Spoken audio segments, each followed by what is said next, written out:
ರಾಮನಗರ ಜಿಲ್ಲಾ ಪಂಚಾಯತ್ ಕಚೇರಿ ಸಭಾಂಗಣದಲ್ಲಿ ನಿನ್ನೆ ಆಯೋಜಿಸಲಾಗಿದ್ದ ಮಾನವ ಹಕ್ಕುಗಳ ದಿನಾಚರಣೆ ಕಾರ್ಯಕ್ರಮವನ್ನು ಪ್ರಧಾನ ಜಿಲ್ಲಾ ಹಾಗೂ ಸತ್ರ ನ್ಯಾಯಾಧೀಶರು ಮತ್ತು ಜಿಲ್ಲಾ ಕಾನೂನು ಸೇವೆಗಳ ಪ್ರಾಧಿಕಾರದ ಅಧ್ಯಕ್ಷರಾದ ನ್ಯಾಯಾಧೀಶ ಅಣ್ಣಯ್ಯ ಉದ್ಘಾಟಿಸಿದರು.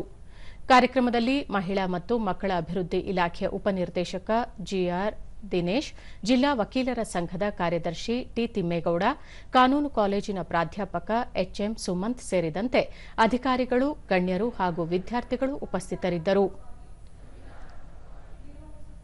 ಹಿರಿಯ ಸಿವಿಲ್ ನ್ಯಾಯಾಧೀಶರು ಹಾಗೂ ಜಿಲ್ಲಾ ಕಾನೂನು ಸೇವೆಗಳ ಪ್ರಾಧಿಕಾರದ ಸದಸ್ಯ ಕಾರ್ಯದರ್ಶಿ ಪಿಆರ್ ಸವಿತಾ ಮಾನವ ಹಕ್ಕುಗಳ ಪ್ರತಿಜ್ಞಾವಿಧಿ ಬೋಧಿಸಿದರು. ಬಳಿಕ ನ್ಯಾಯಾಧೀಶರಾದ ಅಣ್ಣಯ್ಯ, ಜಾತಿ ಲಿಂಗ ಭೇದವಿಲ್ಲದೆ ಎಲ್ಲರೂ ಸಮಾನವಾಗಿ ಬದುಕಲು ಮಾನವ ಹಕ್ಕುಗಳು ಆಸರೆಯಾಗುತ್ತವೆ. ಬದುಕುವ ಮತ್ತು ಸಮಾನತೆಯ ಹಕ್ಕಿಗೆ ಧಕ್ಕೆ ಉಂಟಾದಾಗ ಮಾನವ ಹಕ್ಕುಗಳ ಮೂಲಕ ಸಮಾನತೆ ಸಾಧಿಸಬಹುದು ಎಂದು ಅಭಿಪ್ರಾಯಪಟ್ಟರು. ಬರುವ ಸಾಧ್ಯತೆ ಇದೆ. ಅದಕ್ಕೋಸ್ಕರವಾಗಿ ಕೇವಲ ನಾವಷ್ಟೇ ತಿಳ್ಕೊಂಡ್ರೆ ಸಾಲ, ನಮ್ಮಲ್ಲಿರ್ತಕ್ಕಂಥ ಸಹಪಾಠಿಗಳಿರ್ತ ಗ್ರಾಮಸ್ಥರಿರ್ತಕ್ಕಂಥವ್ರಿಗೆ ನಾವು ಅರಿವು ಮೂಡಿಸಿದಾಗ ಮಾತ್ರ ಇಂಥ ಒಂದು ಕಾನೂನು ಸಾಧ್ಯತೆ ಇದೆ.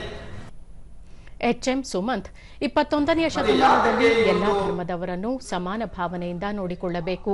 ಅಸ್ಪೃಶ್ಯತೆಯನ್ನು ಹೋಗಲಾಡಿಸಿ ಎಲ್ಲರೂ ಸಮಾನವಾಗಿ ಬದುಕುವ ಹಕ್ಕನ್ನು ಬಳಸಿಕೊಂಡಾಗ ಮಾತ್ರ ಮಾನವ ಹಕ್ಕು ಎಂಬ ಭಾವನೆ ಸಾರ್ವಜನಿಕರಲ್ಲಿ ಮೂಡುತ್ತದೆ ಎಂದರು.